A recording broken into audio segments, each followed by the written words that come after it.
Hello and welcome to the daily newspaper analysis and initiative of the UPSConline.com and Ambition IAS. Today we shall be discussing the newspaper the 5th of January 2018. So coming to the first article, this is the yes no it's complicated article on the editorial page of the Hindu. The question that has been raised is that should MPs and MLAs be barred from practicing law?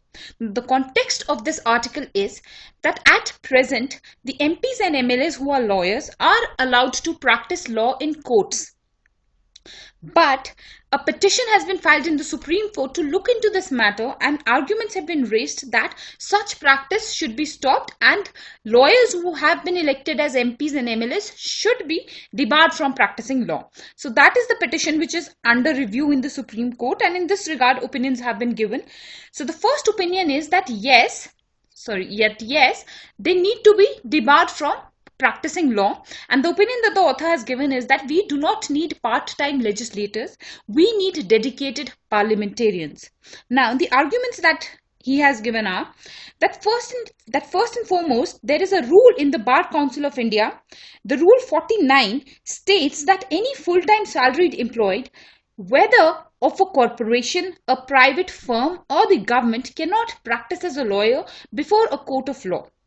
Further, he says that MPs and MLAs are public servants. Therefore, they cannot engage in pursuits of any other vocation because they are bound by the code of conduct for public servants.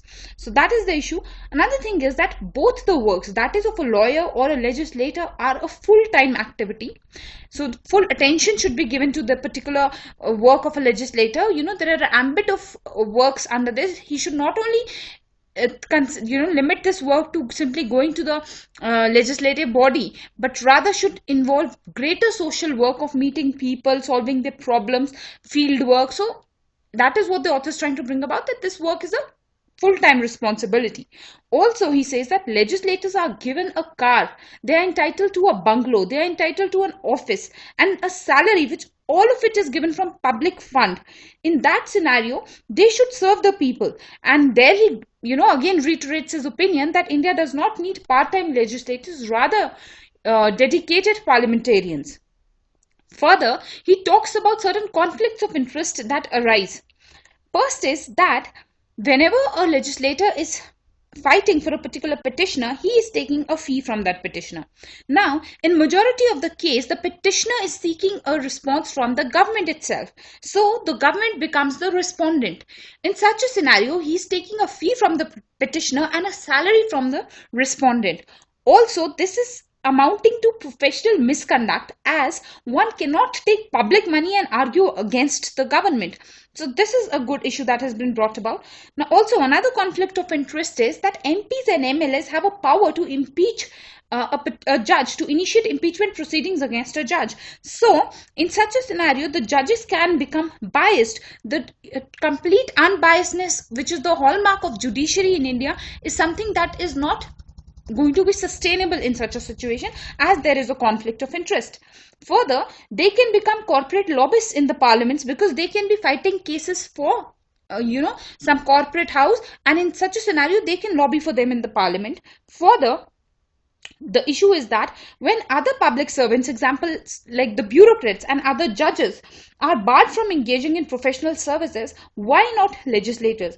This is a violation under Article 14, 15 and Article 21, which allows for right to equality.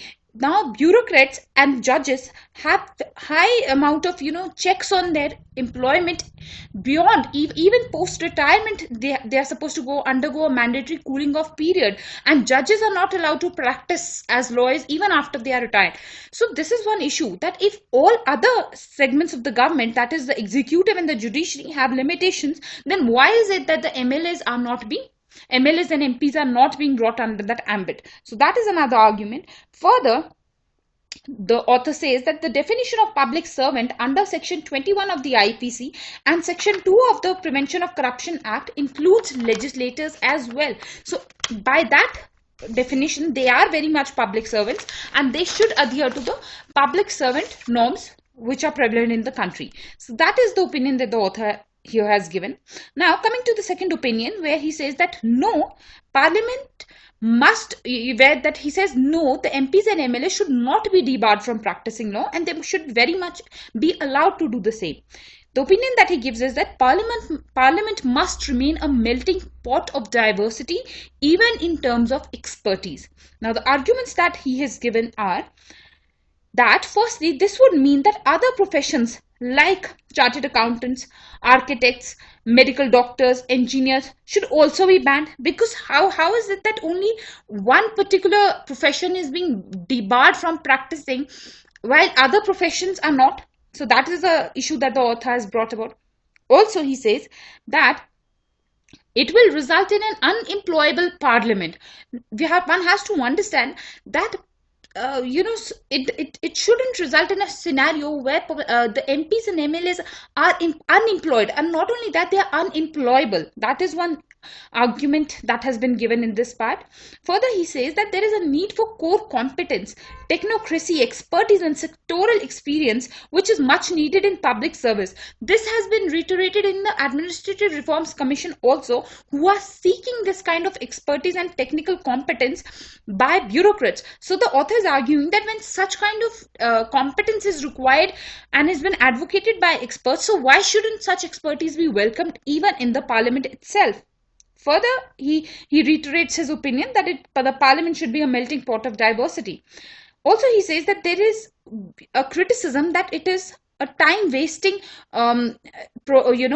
criteria, the criteria of time wastage if a legislator is pursuing his personal career goals as well. But he says that this is a very subjective fact, and this is highly arbitrary, as there is no one to specifically decide the sufficient time for performing a person's professional duties. Also, full-time legislator will have no guarantee of being a good legislator. So that is one argument that the author has given, that it's not about the quantity of time, rather the quality of time, that is what is important. So this is the entire argument that he has generated in this regard. Now, coming to the third opinion, which is that it's complicated. Here, the bent of the discussion is largely on the fact that yes, they should be allowed, but she brings about that how the discussion on this matter is a complicated one. First and foremost, she questions that is politics a trade or a business, because the Bar Council laws are restricted to trade and business, and neither politics is trade nor it is business. So there is a loophole here which needs to be addressed.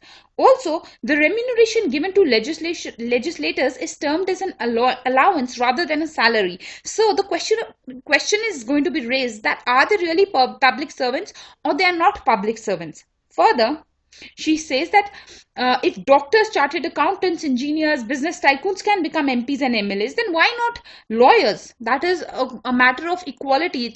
Otherwise, if lawyers are debarred, then in that situation, it will amount to discrimination against them.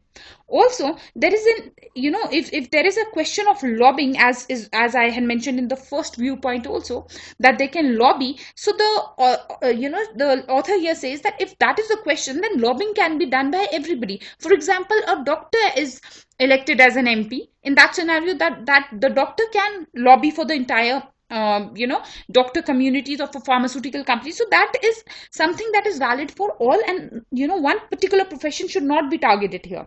Another thing is, there exists a privileges committee and ethics committee in the parliament, and this committee will check any such lobbying tendencies. So if outside and external barriers are placed on MPs and MLAs who are lawyers, then what is the relevance of these committees within the parliament? That is one issue that has been raised.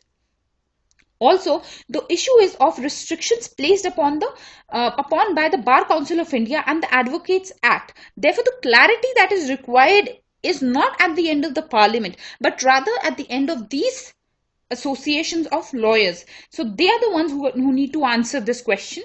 Also, the remuneration of MPs and MLAs is meager. It's not something that is very high as compared to international standards. Also, India is often criticized for having low remunerations. So in this regard, allowing legislators to pursue their own professions is something wise.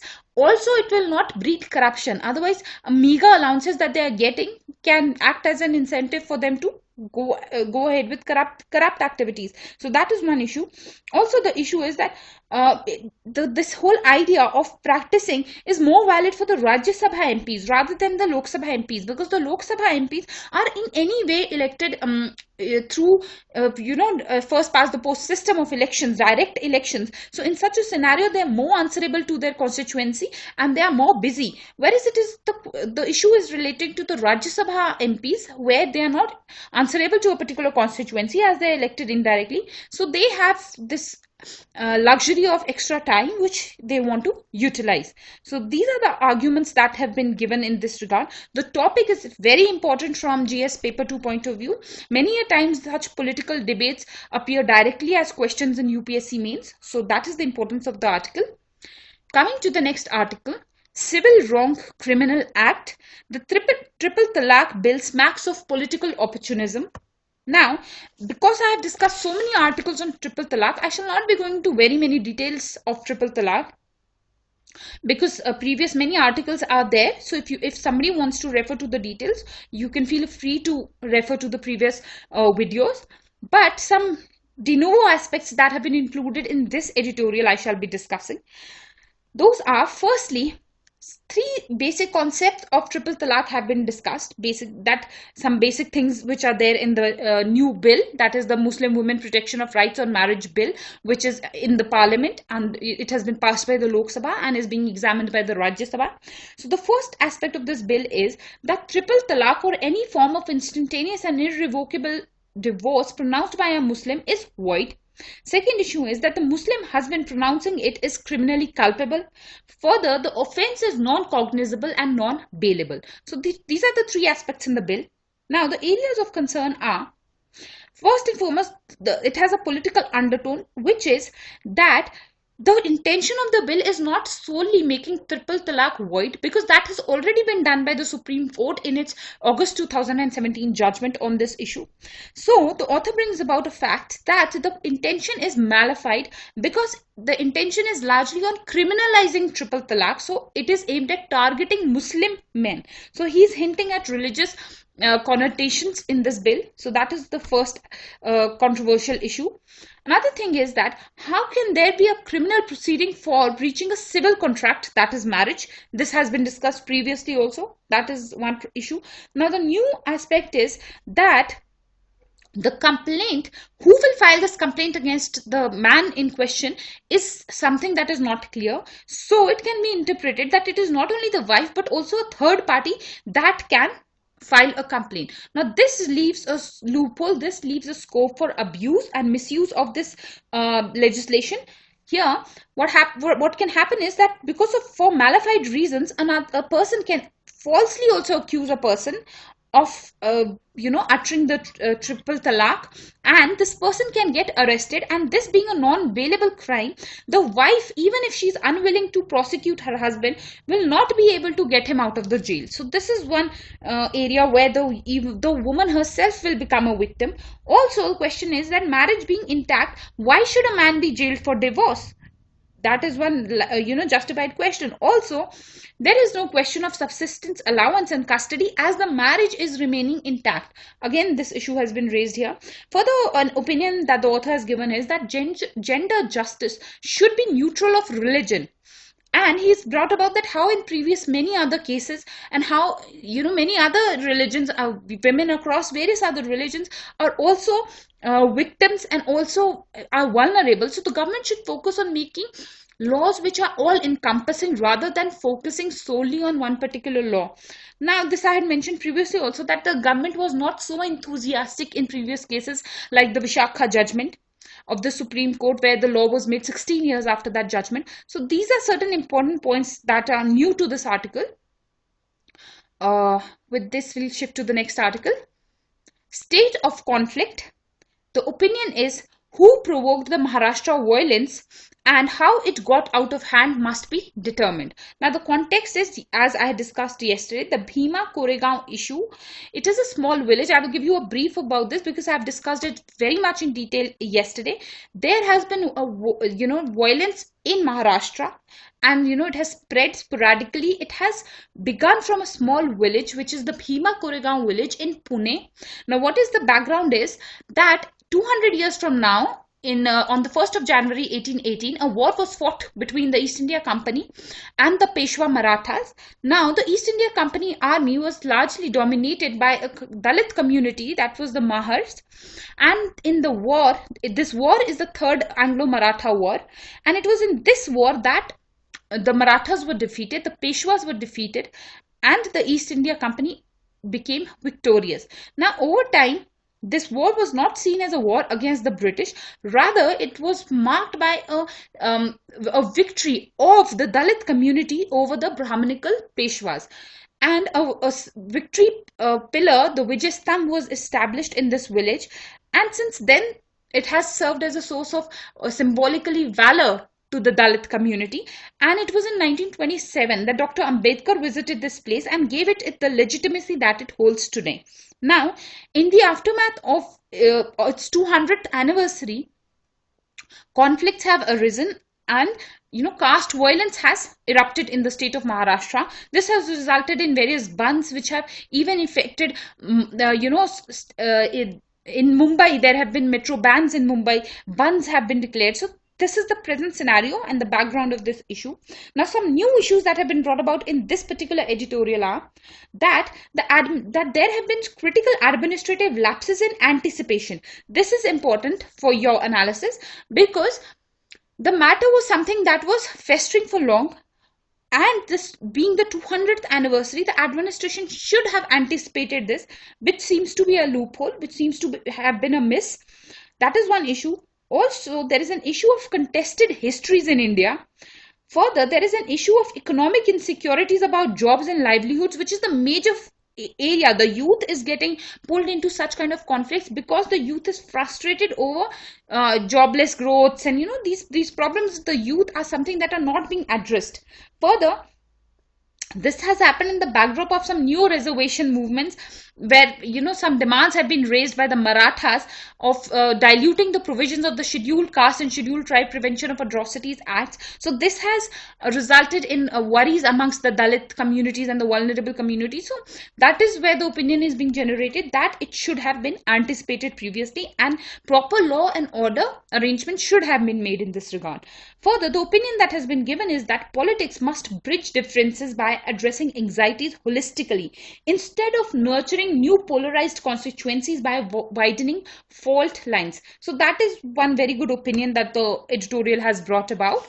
So that's about this article. Coming to the next article, On a High. Now, this article is basically more relevant from its background point of view. Now, the context is that there is a ballooning in stock markets globally. The prices of stocks are rising all over the world, including in India. So that is one background. You need not know the specifics of this. The entire issue is what is important is that you have to understand that what is the Federal Reserve. The US Federal Reserve is the central banking agency in the US, similar to the RBI in India. Now, what is the background is that in the aftermath of the 2008 crisis, it was decided globally that to overcome this crisis, governments will emphasize on spending more. So that is a means that was adopted globally to ensure greater and efficient recovery from the 2008 crisis. So the US Federal Reserve at that point of time lowered the interest rates, and this resulted in increased liquidity of dollars across the world. And it was from this that many Asian countries benefited. Then this increased liquidity was continued for a long time till the year 2013, where something came to be known as the taper tantrums of the US. This was a major problem because at many times the US Federal Reserve was threatening that, rather not threatening I would say, but rather was bringing about the opinion that it is going to raise its interest rates so that this liquidity that has been generated in the market is reduced and all these dollars return back to the US. This is in light of the fact that the economy in US was recovering till 2013. A large number of impacts of the 2008 crisis were undone. So this is an issue. What will happen if this liquidity is immediately withdrawn from the markets? This will result in a sudden flow back of dollars from emerging economies including India. Now once this happens, what will happen is that the rupee as compared to the dollar will weaken. At present the rupee has strengthened, as you know. Now what do we mean by the fact that rupee will weaken? Now if suppose I'll give you a simple basic understanding, that suppose at present we have a lot of dollars in India. So in that scenario, $1 can be purchased for suppose 50 rupees. Now if dollars are reduced and dollars become something scarce, in that scenario what happens is that to buy $1 you will have to spend suppose 60 rupees. In such a scenario, rupee is weakened because the purchasing power of rupee has reduced. Now when this happens, then the imports will become expensive. For example, at present the oil export for per barrel is $50. So India will have to spend, as per this, if we go suppose 3,000 rupees. Now I'm not giving you an official figure, I'm just for the purpose of explanation I'm using these rough estimates. Now suppose India is using 3,000 rupees for purchasing this. If the rupee is weakened, India will have to spend suppose 4,000 rupees to buy the same thing. In such a scenario, the economy is largely affected. That is the impact that globally will be felt because of this US federal policies. Now the article is bringing out an opinion that in the near future it is expected that the US Federal Reserve will raise interest rates, and this will result in flow of the liquid dollars, capital flow of capital away from emerging countries back into US. So this is something that the article brings about. And I would like to share an opinion regarding this, because this was a news of 2013 basically. At that point of time, all dignitaries had criticized these policies of the US. China had criticized this. Even the RBI governor had criticized this and said that US needs to take a more responsible stand and should think about global finance rather than self-vested interests. So that is one thing. Also, the issue is that of fickle and disruptive nature of the global capital. That is what this editorial brings about. So this is what is important in this information. We are starting with UPSC prelims cum mains classes from January 6, 2018 at 10 a.m. We shall be covering all basics, including the NCERT's daily newspaper, prelims test series and mains answer writing on a daily basis. So if you are interested, please do get in touch with us. Also, I would request you to recommend it to your friends.